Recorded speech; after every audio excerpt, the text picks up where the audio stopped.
Bonjour à tous, j'espère que vous allez bien. On se retrouve pour un petit update lecture.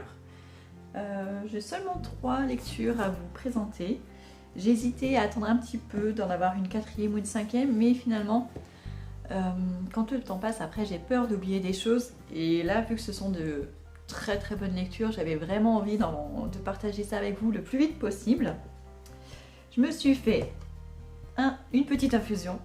Donc faites pareil si vous voulez passer un petit moment avec moi. J'ai pris Morocco Mint.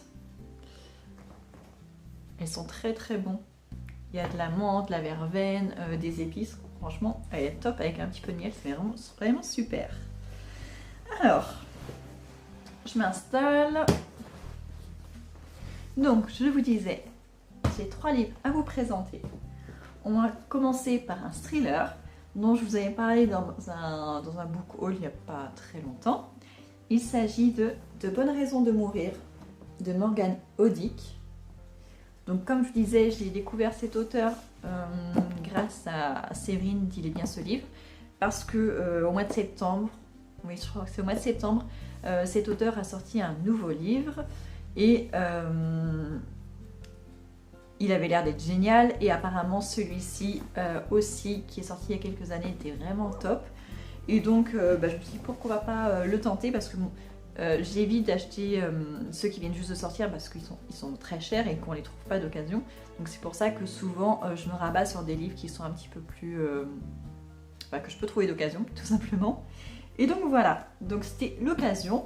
Surtout ce qui m'a donné envie de lire ce livre, c'était que ça se passe à Tchernobyl. Et je sais pas pourquoi, mais je suis toujours fascinée par ce qui s'est passé à Tchernobyl et surtout l'après, comment la vie revient à Tchernobyl et tout ça. Il faut dire que quand il y a eu la catastrophe de Tchernobyl, j'avais pile poil 1 mois. J'étais un bébé de 1 mois. Donc j'ai grandi avec ça aussi. Donc je pense que ça a dû influer. Bon, il y a eu plein de trucs après qui me rappellent Tchernobyl. Et donc, je vais vous lire la 4e de couverture, ce sera plus clair pour vous. Un cadavre atrocement mutilé suspendu à la façade d'un bâtiment. Une ancienne ville soviétique envoûtante et terrifiante. 2 enquêteurs aux motivations divergentes face à un tueur fou qui signe ses crimes d'une hirondelle empaillée. Et un double meurtre perpétré en 1986, la nuit où la centrale de Tchernobyl a explosé. Donc on est sur une double temporalité. Ça se passe en partie au moment où la centrale a explosé et dans les semaines et les mois qui suivent. Donc ça c'est une petite partie du roman, mais la plus grosse partie du roman se passe pratiquement de nos jours. Alors je dis pratiquement parce que ça se passe en Ukraine et que là au jour d'aujourd'hui, quand je vous parle, on a toujours la guerre en Ukraine et en Russie, enfin entre les deux, qui se passe à l'ouest de l'Ukraine. Et donc ça se passe avant cette période-là, donc avant 2022. Mais à l'époque où le livre est écrit, il y avait déjà l'invasion du Donbass par la Russie. Donc je crois que ça a dû commencer, si je ne me trompe pas, en 2014, 2015 peut-être. Donc ça se passe, on va dire, entre 2015 et 2020. Voilà, pour vous donner une petite fourchette, donc dans cette période-là, où l'Ukraine était déjà agressée par la Russie, mais où il n'y avait pas le conflit actuel dans l'état actuel des choses. Voilà. J'espère que c'est assez clair. Désolée. Donc voilà, donc ça se passe sur ces 2 moments-là. Le meurtre se passe de nos jours. Donc Pripyat, qui est une ville qui est fantôme, qui a été évacuée quand il y a eu la catastrophe de Tchernobyl. Maintenant, elle est vide, elle n'a plus d'habitants. Mais il y a des touristes maintenant, elle est visitée, il y a des guides qui emmènent des touristes, beaucoup de touristes étrangers d'ailleurs, qui ont envie de visiter cette ville. Et lors d'une de ces visites, les touristes vont remarquer un corps qui est suspendu à un immeuble. Et donc c'est eux qui vont découvrir le corps. Ils vont prévenir les autorités qui vont débarquer, qui vont découvrir ce corps, devoir le redescendre et commencer l'enquête. Donc on a ça. Et quand on sait qui est la victime, et forcément ça va nous rappeler un autre meurtre qui a eu lieu le soir de l'explosion de la centrale de Tchernobyl. D'ailleurs, c'était un double meurtre parce qu'il y avait 2 victimes. Et donc les deux sont liés, et c'est pour ça que c'est sur une double temporalité, parce que les enquêteurs se disent que c'est sûrement lié. Et donc comme à l'époque le meurtre n'avait pas été vraiment résolu, il y avait eu une personne qui avait été désignée, mais après on avait libéré cette personne, on avait condamné une autre, c'était pas clair. Et donc les enquêteurs se disent qu'il y a sûrement des choses à découvrir. Donc on a un enquêteur qui basé à Tchernobyl avec une jeune coéquipière qui est tout droit sortie de l'école de police. Donc c'est une de ses premières missions. Donc ça va être à eux de faire le point et découvrir qui est l'assassin de cet homme-là. Et en parallèle, on va avoir un deuxième enquêteur qui va venir de Russie, qui est embauché par le père de la victime. Voilà, le père est un homme très influent, très riche, et qui veut savoir qui a tué son fils. Et donc il engage un ancien policier russe, mais qui a grandi à Pripyat, justement avant l'explosion de la centrale, et qui a dû quitter la centrale après. Et donc il connaît très bien la région. Et en fait, cet homme-là, il fait ça parce que l'ancien ministre lui a proposé une grosse somme d'argent s'il acceptait cette mission-là, qui est dangereuse puisque ça se passe à Tchernobyl. Et le policier accepte parce qu'en fait, il a découvert depuis peu qu'il était condamné, qu'il allait mourir. Et il s'est dit, bah, cet argent-là, il sera pour ma fille, pour qu'elle puisse se faire opérer. Parce qu'elle est une des victimes collatérales de Tchernobyl. Lui a reçu des radiations et donc il y a certaines mutations qui ont eu lieu sur son ADN qu'il a transmis à sa fille, et donc sa fille est sourde.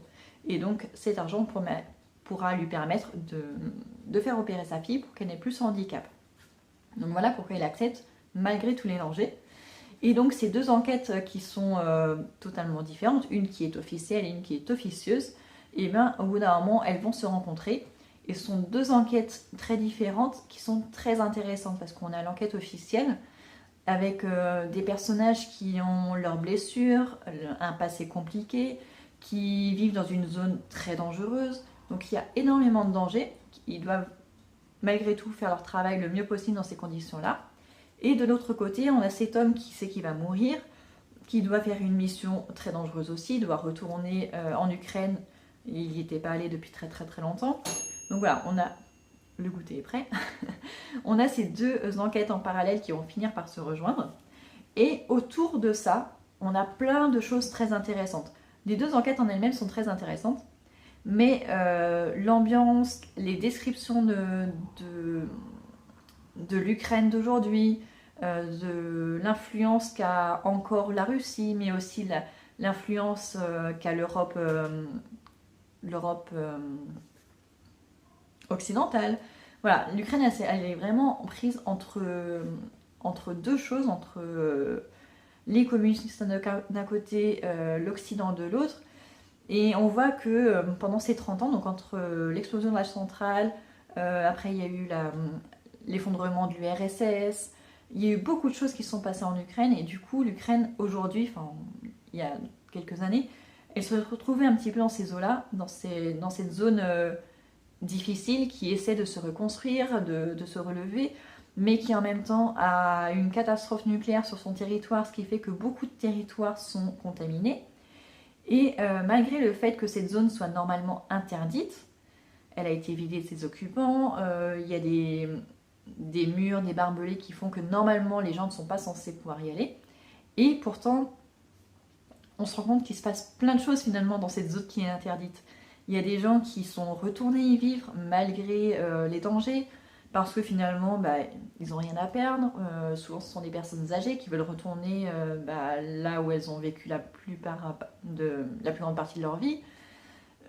On a des gens qui sont condamnés parce que à cause des radiations, même s'ils sont moins vieux, donc ils y retournent quand même. Même à Tchernobyl et dans les villes qui sont un peu plus loin, même à Kiev, il y a plein de gens qui souffrent encore de cette explosion à cause des radiations. On voit qu'il y a du trafic qui est organisé dans cette zone-là. On récupère la ferraille, le métal qui est dans cette zone qui est irradié et qui est revendu dans le reste du pays, mais même dans d'autres parties du monde, ce qui contribue à exporter les radiations et tout ça. Donc il y a énormément de choses très intéressantes qui sont liées à la vie de l'Ukraine, tout simplement, à son histoire, à, à ses relations avec la Russie qui est très conflictuelle, mais aussi avec le reste de l'Europe. Enfin, j'ai trouvé vraiment ce livre très intéressant sur plein de choses différentes. Il y a quelques touches d'humour aussi, si vous me suivez sur Instagram, vous verrez deux, trois petits posts qui en parlent. Donc vraiment, c'était une super lecture. J'ai dû m'arrêter un petit peu dans le week-end parce qu'on avait du monde à la maison. Mais dès que les invités sont partis, je me suis replongée dans le livre. C'est vraiment un vrai plaisir. C'est un thriller qui a plein de rebondissements. Il y en a certains qui sont prévisibles, mais d'autres pas du tout. Et j'ai beaucoup aimé la fin. C'est vrai qu'on peut on peut se dire que c'est peut-être un petit peu trop beau la fin, mais je trouve pas. Enfin, moi je trouve elle est bien tournée, elle est bien tombée. Enfin, moi j'ai vraiment beaucoup aimé l'histoire. J'ai aimé la manière de l'auteur de présenter les choses. Il n'y a pas de bon, il n'y a pas de méchant. Tout le monde est un petit peu méchant et gentil en même temps. Voilà, ils ont leurs bons côtés, ils ont leurs travers. Il y a des piques qui est fait envers les Russes, mais aussi envers les Ukrainiens. Même les Français en prennent pour leur grade à un moment donné. Voilà, il y a des petites piques par-ci par-là, mais ça met du mouvement, ça met un petit peu de piquant dans l'histoire. Et j'ai bien aimé. Il y a une partie aussi qui tourne autour du tueur qui est un taxidermiste. Donc on a des animaux empaillés et tout ça. Et ça peut peut-être déranger certaines personnes. Moi, ça ne m'a pas dérangé parce que cette partie-là n'occupe pas le cœur du roman finalement. On en parle pas mal, mais c'est pas dérangeant. Ça peut déranger certaines personnes quand il y a les autopsies qui sont faites, ça peut être un petit peu difficile. Donc si vous êtes un petit peu sensible, ça sera peut-être plus difficile. Mais en tout cas, si vous êtes fan de thriller, je pense que vous serez emballé par cette histoire-là. Voilà, c'est un petit peu brouillon, j'espère que je vous aurai quand même partagé mon enthousiasme. Ensuite, j'ai lu un roman très très court, enfin c'est plutôt une nouvelle, Sans passer par la case départ de Camilla Läckberg. Voilà, c'est une autrice suédoise et je vous disais, c'est une nouvelle parce qu'elle ne fait que 100 pages, mais en fait ça commence pas à la première page, ça commence à la page 11. Donc voilà, ça fait 90 pages, c'est une nouvelle. Ça se lit en un rien de temps, c'est super bien. Alors je vais vous lire la quatrième de couverture, comme ça vous en dit pas trop. Alors déjà ça commence mal parce que je suis pas sûre de réussir à lire le nom de la ville. Sjusundet, détroit huppé dans l'archipel de Stockholm, réveillon de la Saint-Sylvestre. 4 jeunes sont réunis pour fêter la nouvelle année. Leurs parents, quant à eux, sont tous rassemblés dans la maison voisine. Pour une raison ignorée des autres, chacun des 4 amis observe d'un œil mauvais les adultes depuis la fenêtre. Leur état d'ébriété est déjà bien avancé. Pour braver l'ennui, ils décident finalement de jouer au Monopoly. Mais ils ne sont plus des enfants, il faut pimenter les règles et les enjeux. La partie d'action ou vérité dans laquelle ils se lancent les entraîne vers des révélations de plus en plus fracassantes et des mises en situation de plus en plus dangereuses, jusqu'au point de non-retour. Alors, je vais essayer de vous en parler sans vous révéler ce qui se passe, parce qu'il n'y a que 100 pages, donc c'est vraiment très très rapide. Donc ça se passe dans la haute bourgeoisie suédoise. On a 4 adolescents qui sont amis depuis l'enfance, donc depuis tout petit, qui ont grandi ensemble, leurs parents sont également amis. Et on est le jour de la Saint-Sylvestre, ils s'apprêtent à fêter le réveillon tous les 4 dans la maison de l'un d'eux. Et leurs parents fêtent de leur côté dans la maison voisine. Et en fait, dès le départ, on sent que ces 4 jeunes, ils sont pas bien. On suit principalement, comment elle s'appelle ? On suit...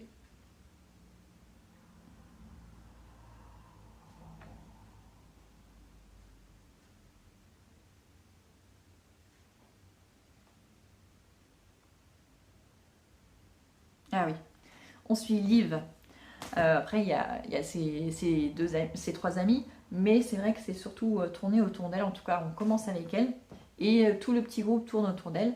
Donc on a Liv, on va la suivre quand elle arrive en fait chez Max. C'est la première invitée qui arrive et on voit qu'il y a quelque chose qui cloche chez elle. Voilà. On sait qu'il s'est passé un drame dans sa vie, on ne sait pas quoi au début, mais on voit que ça a eu des répercussions et qu'elle ne s'en est pas relevée. Et on apprend aussi qu'elle n'en a jamais parlé à personne, ni même à ses trois amis qui sont très proches. Même sa meilleure amie n'est pas au courant. Et en fait, ce sont des ados, mais ils doivent passer leur bac, donc ils doivent avoir presque 18 ans. Et donc, ils boivent de l'alcool, ils décident de faire un Monopoly avec un action en vérité qui mélange à ça pour pimenter un peu les choses. Et l'alcool va aider à délier les langues. En fait, on comprend que Liv n'est pas la seule à avoir des secrets. En fait, ils ont tous un secret qui est lié à leurs parents. Chacun a quelque chose à reprocher aux quatre couples parents. Et on va le savoir petit à petit. Et finalement, les quatre ados qui nous paraissaient insupportables au début, finalement, ils vont nous paraître pas des enfants de cœur, mais finalement on se dit mais c'est normal qu'ils soient comme ça et on a envie de les aider à se relever, à se venger. Et franchement, j'ai trouvé ça hyper bien fait. C'est pas glauque, bon, c'est pas joyeux. Mais vu que ça se passe très vite, ça se passe juste sur l'histoire d'une soirée en quelques heures. C'est un huis clos en plus parce qu'ils ne sont que 4. Donc ça se passe très très vite. Et franchement, c'était vraiment une lecture très agréable. Je ne connaissais pas la plume de Camilla Lagerberg. Mais c'est très noir, la fin est très très noire.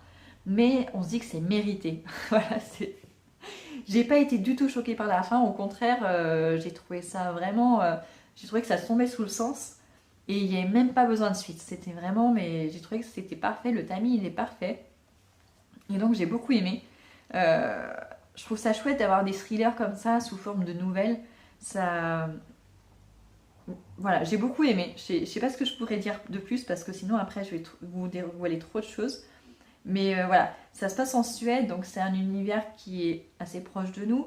Mais comme c'est la haute bourgeoisie, il y a les moyens financiers, il y a une manière de vivre qui est différente. Et c'est assez dépaysant, tout en n'étant pas trop éloigné de notre réalité quand même. Donc j'ai trouvé ça très très chouette. Donc je vous le recommande aussi, si vous ne connaissez pas, vous pouvez tenter, franchement il est très très bien. Et enfin, pour avoir quelque chose de plus léger, je suis allée chercher dans ma palle Tu as promis que tu vivrais pour moi de Karen Ponce. J'avais lu déjà un Karen Ponce il y a quelques mois, c'était un roman de Noël que j'ai lu au mois d'avril d'ailleurs. C'était assez comique.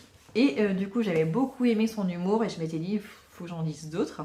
Et j'avais acheté celui-ci, je ne l'avais pas encore lu. Il me faisait envie, mais pas au point de le lire tout de suite.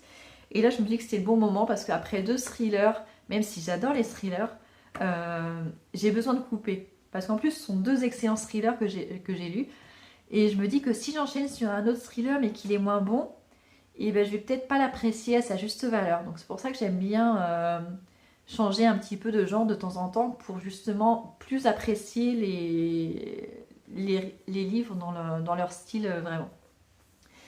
Et donc, comme ça faisait longtemps que je n'avais pas lu un contemporain et encore moins de Karen Ponce, du coup, je me sentis super bien avec ce livre-là aussi. Je vous lis la 4e de couverture. À 30 ans, on n'imagine pas que l'on peut perdre sa meilleure amie. C'est pourtant le drame que Molly doit affronter quand Marie est emportée par la maladie. Juste avant de mourir, celle-ci demande à Molly de lui faire une promesse, vivre sa vie pleinement pour elles deux. Elle y tient, alors Molly accepte. Mais par où commencer? Lâcher son travail de serveuse? Rompre avec Germain? Certes, il est comptable et porte des chaussons, mais il est quand même gentil. Quelques jours après l'enterrement, Molly reçoit un mystérieux paquet contenant 12 lettres de Marie. Elle comprend alors que son engagement va l'entraîner bien plus loin que ce qu'elle imaginait. Donc on est encore sur une histoire de deuil. Décidément, j'ai l'impression que ce thème me rattrape. Là, depuis plusieurs mois, j'ai l'impression que peu importe le livre que je prends, même un contemporain, même quelque chose qui est censé être un feel-good, et finalement, il y a encore une histoire de deuil. Bon, là, encore une fois, le deuil est présent, mais il n'est pas triste. C'est encore un message d'espoir, donc j'ai trouvé ça très chouette. Donc, comme vous voyez, on a Marie qui décède très jeune, elle a à peine 30 ans, d'une maladie qui l'entraîne très très vite, mais elle veut pas que sa meilleure amie reste dans cette vie où elle dit qu'elle est heureuse, mais Marie voit que c'est pas ça, qu'elle veut que sa meilleure amie soit vraiment heureuse, qu'elle vive pleinement sa vie, alors qu'elle, elle peut pas le faire, donc elle veut vraiment qu'il se passe quelque chose. Donc elle va lui demander, lui demander de lui promettre de vivre sa vie pour elles deux. Et Molly, elle accepte bien sûr, elle se dit mais oui, pourquoi pas, puis de toute façon elle a qu'une envie, c'est de faire plaisir à sa meilleure amie. Mais elle s'attend pas à ce qui va se passer. Et dans ce paquet, en fait, elle reçoit 12 lettres pour 12 mois, avec à chaque fois une demande de Molly. Et j'ai trouvé ça, l'idée très chouette déjà, c'est vraiment très très chouette. Et la suite, je ne peux pas vous en parler parce qu'il faut que vous le découvriez par vous-même. Mais au-delà de l'histoire, j'aime beaucoup la manière dont Karine Ponte raconte ses histoires. Elle nous fait passer par toutes les émotions possibles en très peu de temps, en très peu de pages. Le livre, il fait quoi? Il fait 300 pages. Et on a l'impression qu'il s'est passé plein de choses en fait dans ces 300 pages. Mais parce qu'en fait, sa manière de raconter, elle nous raconte des scènes de vie par-ci par-là. Les chapitres en fait, ils s'arrêtent très brusquement. Parce qu'en fait, elle nous partage l'action, le moment, l'émotion. Et au bout d'un moment, il n'y a pas besoin de plus. Elle s'arrête brusquement et elle passe directement à une autre action, à un autre moment de la vie de Molly qui est important pour elle. Et ça, je trouve ça chouette parce que du coup, il n'y a pas de temps mort, il n'y a pas de moment où on s'ennuie. À chaque fois qu'on arrive dans un moment, dans un nouveau chapitre, il va se passer des choses. Et ça, j'ai trouvé ça très très chouette. En plus, Karine Ponte a vraiment beaucoup d'humour. Elle nous met des petites notes en bas des pages, bon, pas assez d'après moi, mais il y en a quand même quelques-unes, où elle réagit à ce qui est écrit. Donc soit elle se moque des personnages, soit elle se moque même de nous. Et ça, je trouve ça très très chouette qu'elle mette un petit peu encore plus d'elle en fait dans ses romans. J'avais beaucoup aimé que le roman de Noël et j'avais oublié qu'elle faisait ça et j'ai vraiment trouvé ça très chouette de le retrouver, de l'avoir oublié, de l'avoir redécouvert en fait. Donc pour moi il y a tout pour avoir un bon roman. L'histoire est chouette, on s'attend à 2-3 trucs, mais en fait même si on s'y attend, on s'attend pas à ce que ce soit aussi bien écrit, aussi bien raconté. Donc j'ai beaucoup aimé cette histoire. Je me suis tout de suite attachée à Molly. C'est vrai qu'on s'identifiait très très très facilement, on rentre vite dans l'histoire. Tous les personnages sont attachants, il n'y a pas de méchant dans l'histoire, il n'y a pas de scène tendue, il n'y a pas de problème. Tout se déroule en fait, chacun vit sa vie et c'est chouette. Voilà, c'est vraiment une lecture qui m'a fait du bien, qui permet de couper avec les thrillers, que j'adore, mais il faut couper de temps en temps. Et cette lecture, je l'ai lue très rapidement, j'étais très vite emportée. Et voilà, donc Karine Ponte fait partie maintenant de mes autrices préférées. Et donc je vous la recommande, que ce soit ce livre-là ou un autre, je pense qu'ils sont tous dans la même veine. Donc vous pouvez foncer. Voilà, c'était Tu as promis que tu vivrais pour moi de Karine Ponte. Voilà, j'ai fini les 3 lectures dont je voulais vous parler. Et j'ai même pas bu du tout. En même temps, mon infusion est toujours brûlante. Et ce matin, du coup, j'ai commencé un nouveau livre. Et je ne me suis pas tournée vers un thriller, mais presque. C'est pas un thriller, mais c'est un polar islandais, donc c'est pas très loin non plus. J'ai sorti Hypothermie de Arnaldur Indridason. Donc c'est un Islandais, journaliste et critique de cinéma, et maintenant auteur. Il a écrit beaucoup de policiers islandais qui apparemment ont tous reçu plein de prix dans tous les sens. J'en avais entendu, enfin je l'ai découvert grâce à Magdalena, Triple L de Mag, et elle nous en parle beaucoup de lui, mais aussi de plein d'autres auteurs de polar islandais. Et c'est vrai que ça me tentait pas mal, et je me suis dit que là, avec l'automne, ça va dans l'ambiance. Donc voilà, donc je me suis lancée, et pour l'instant, les 15 premières pages sont assez chouettes, donc j'ai hâte de lire la suite. Voilà, j'espère que vous aurez passé un bon moment avec moi. N'hésitez pas à me laisser un petit commentaire, ça fait toujours plaisir et ça aide aussi la chaîne à grandir. Et je vous dis à très bientôt. Et d'ailleurs très bientôt il y aura sûrement un book haul parce que j'avais prévu de faire un no-buy.